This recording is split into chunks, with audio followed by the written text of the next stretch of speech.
on the dotted line. Let Philadelphia freedom ring and patriotic voices sing. Red, white, and blue, never give up. You represent America! Hoping and praying for a brighter day. I listen to my heart and I obey. How can I see it any other way? I'm looking at life with my own eyes.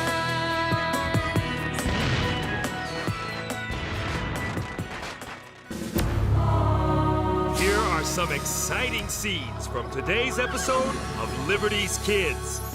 It's never been clearer to me than right now. We have got to separate from England. At Lexington and Concord, the British fired on Americans. It's time for them to get as good as they give. It's time for the first American attack on the Redcoats.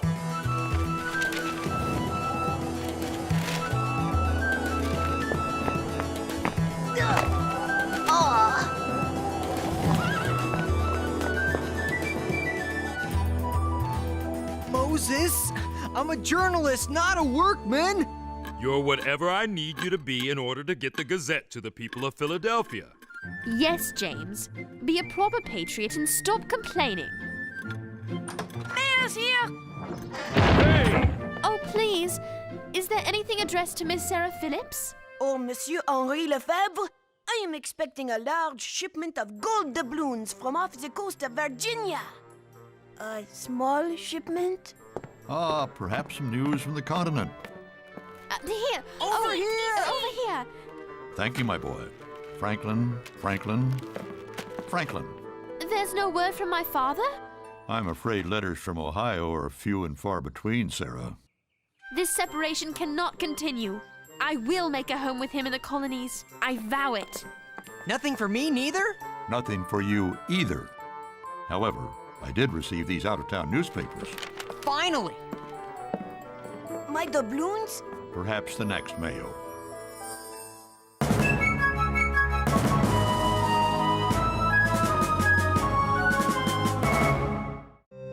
Look at this! Forced from their homes? Where?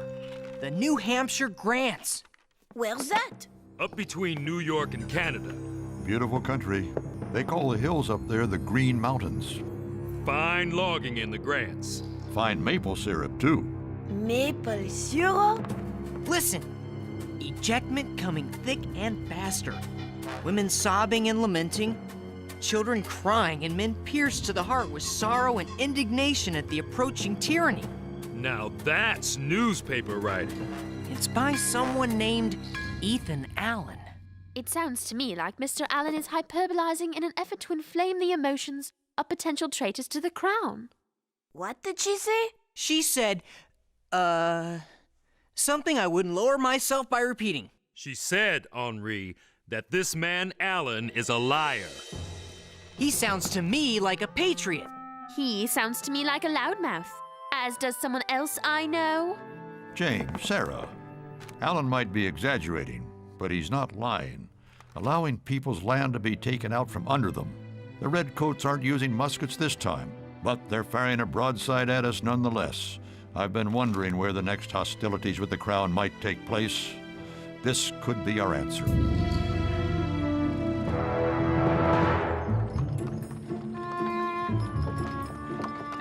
You have as much chance of filing a better story than me as a man has of walking on the moon. You're rather sure of yourself for someone with a chunk of venison stuck between his teeth. Oh, got it. Thanks. Look out!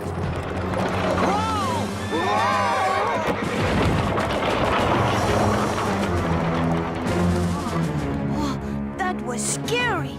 Can we do it again?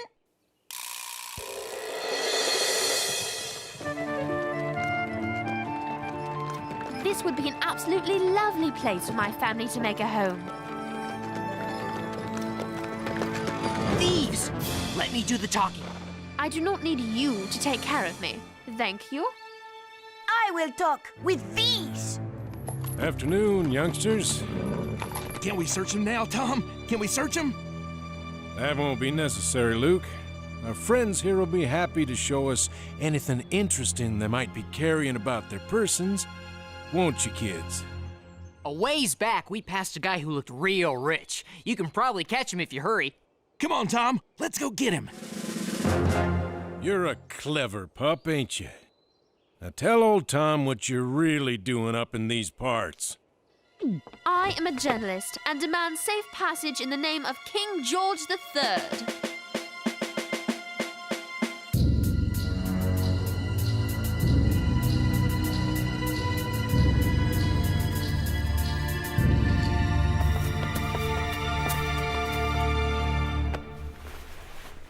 I demand to meet your leader. And I demand to meet your cook. You boys trap game in the woods and don't invite me to the feast? May I assume that you are the leader of this vile band of kidnappers and thieves? Some of the boys might take offense at your characterization, but yes, I'm their leader. My name's Ethan Allen. Ethan Allen? Ethan Allen?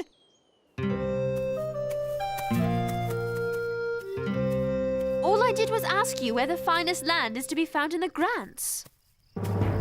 You Tories come here and expect us to just hand over our land and property?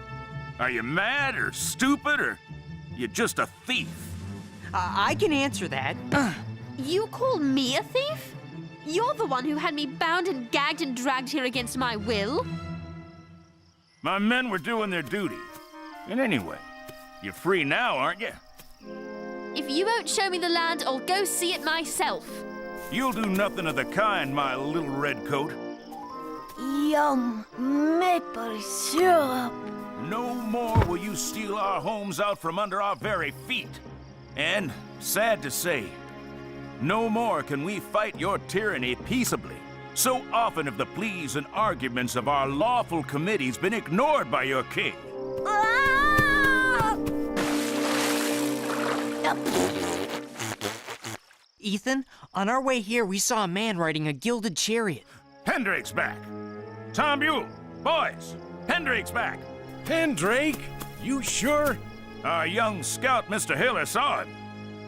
Miss Phillips, it looks like you'll get to see a fine Grant's home after all.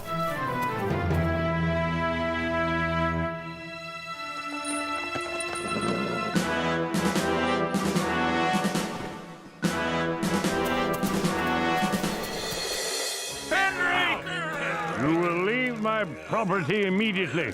We cannot leave your property because we are not on your property. You, Arthur Pendrake, are a snake infesting our Eden. We ask you one more time to leave this place peaceably. In the name of the Governor of New York and the King of England, I will not budge, sir. What will he do? Better get down. Take him, boys! Come on!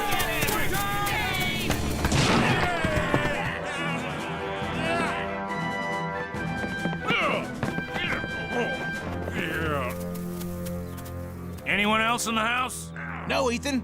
Set the horse free.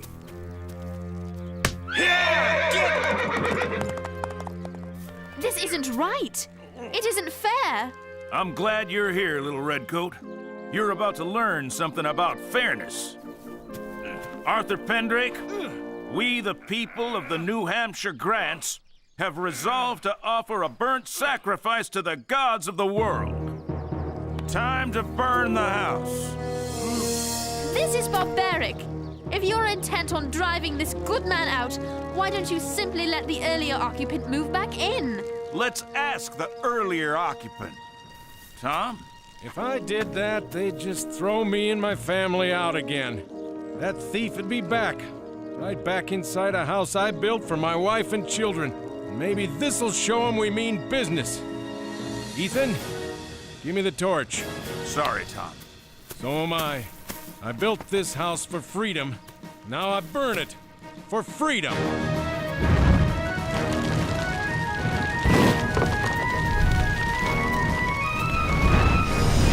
Go your way now. To the devil with your governor, laws, king, council, and assembly.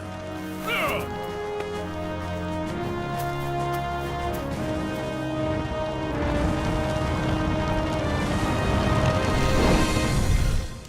People have three inalienable rights, James. Rights that they cannot be denied.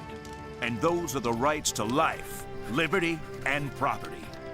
If the government fails to protect those rights, it's the people's right to revolt and form a new government. It's never been clearer to me than right now. That's exactly what we have to do. We have got to separate from England. At Lexington and Concord, the British fired on Americans. It's time for them to get as good as they give. It's time for the first American attack on the Redcoats. Finally! You wouldn't dare. No more burning houses. No more Arthur Pendrakes. The Green Mountain Boys are gonna take Fort Ticonderoga in New York.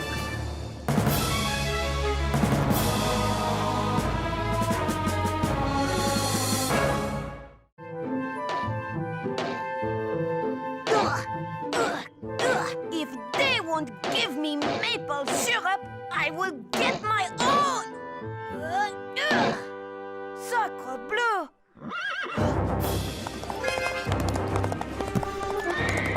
A redcoat! Violence, Colonel Allen, is never justified. It's the people's right to revolt. Just where did you get your outrageous excuse for a political philosophy anyway? Well, let me think. I remember now. That's right, Mr. John Locke from Pensford, England. Oops!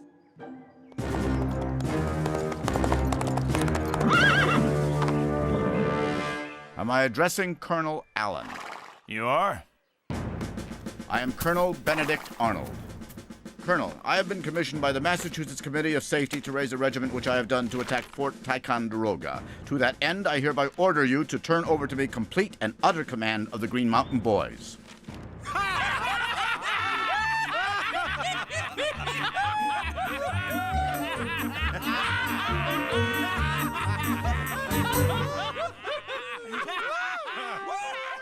Well, Colonel, with all the respect due a man of your high rank and obvious importance, I formed this battalion, these are my men, and I'll be darned if some little red peacock is gonna strut in here and start giving them orders. This is not a request, Colonel. This is an order. If you will not obey it, I will force you to obey it. You and every single one of your so-called soldiers. How you gonna do that? Go back to your Committee of Safety? The Green Mountain Boys are serving under Ethan Allen, or the Green Mountain Boys are going home. Captain, this attack is too important to jeopardize by sniping between fellow patriots. So I'll make you a deal. I'll let you share command of the boys here and ride with me in front of them, if you agree not to cause any trouble for us back in Massachusetts. But remember, no one gives orders to these men but me. Ever. Are we agreed? He'll never do it. He must do it. Agreed. Colonel Allen! A redcoat riding this way on the white horse with a bright red jacket. He was a shrimp, but he... Did you spot the British soldier too, monsieur?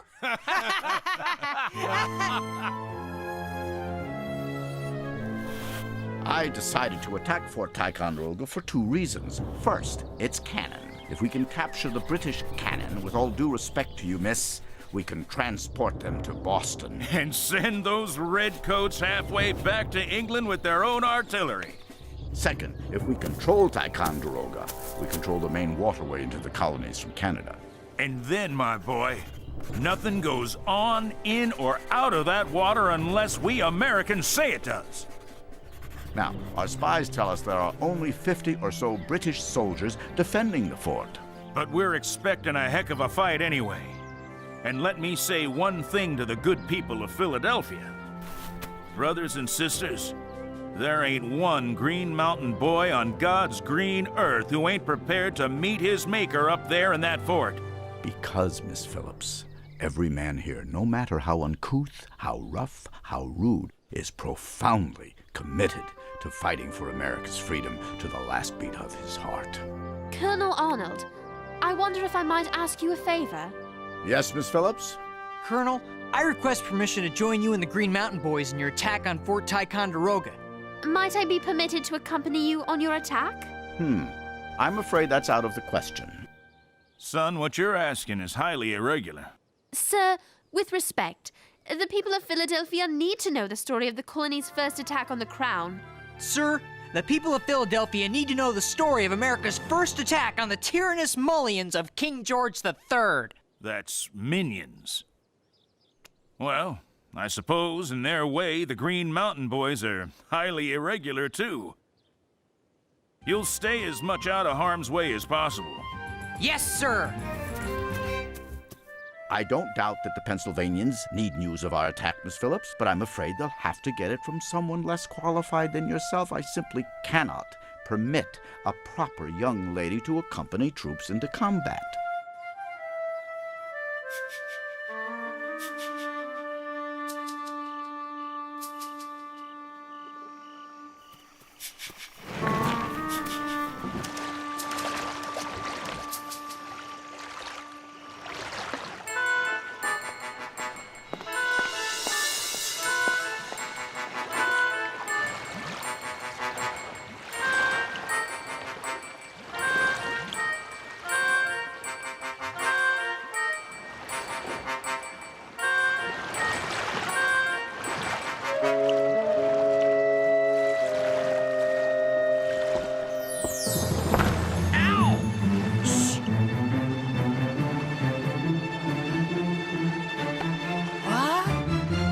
You didn't really think you'd be the only one getting this story, did you?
Misfire!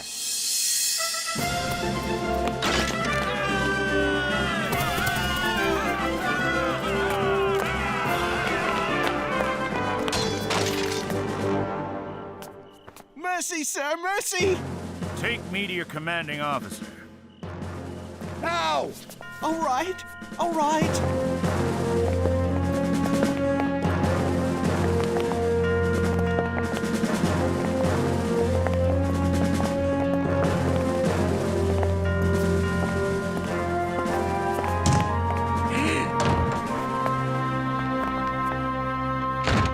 In the name of God and the Continental Congress, I demand that you surrender this fort. Come on out, you old rat!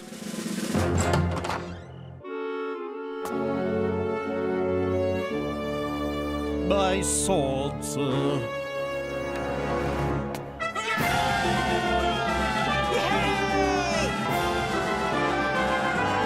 Take prisoners! Gather all weapons, artillery, and ammunition! That's an order. Well, go on, boys, and find the rest of these redcoats.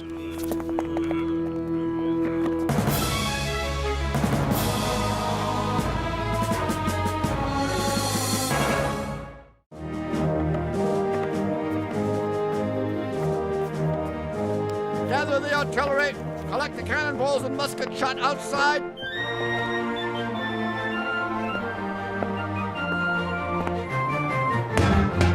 An inch to the left, and you'd be heading for a court-martial in Boston. Oh, so sorry, sir. I notice you got your story after all, Miss Phillips. I do hope we meet again under more favorable circumstances. I believe you would like my father. Major Phillips, retired. I understand he was a fine soldier. Please send him my best regards. I shall do so, Colonel. I had dreamed that he might join me in the Grants someday. But I have recently learned that the New Hampshire Grants are no place for our family to make a home. We'll eat heartily tonight. Look at all this food.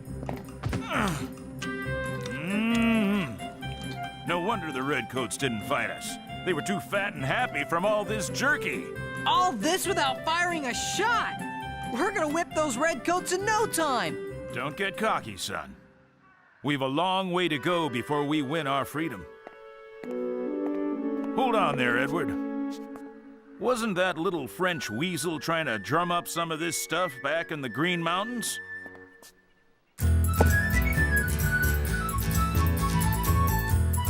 Dr. Franklin will put my story on the front page. He'll put mine on the front page. Dr. Franklin is many things, but he is not insane. Papers ready.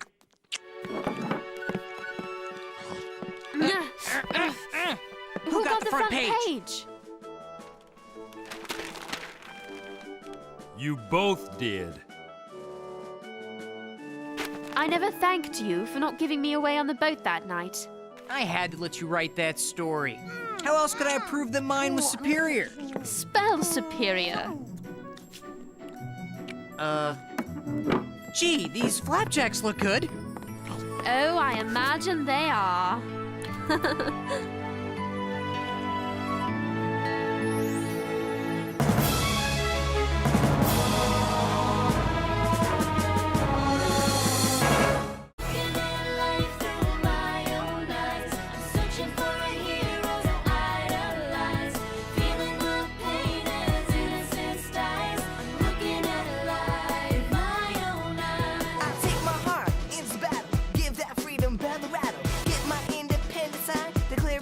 Dotted line, red, white, blue, never give up. You represent America! Cookie jar!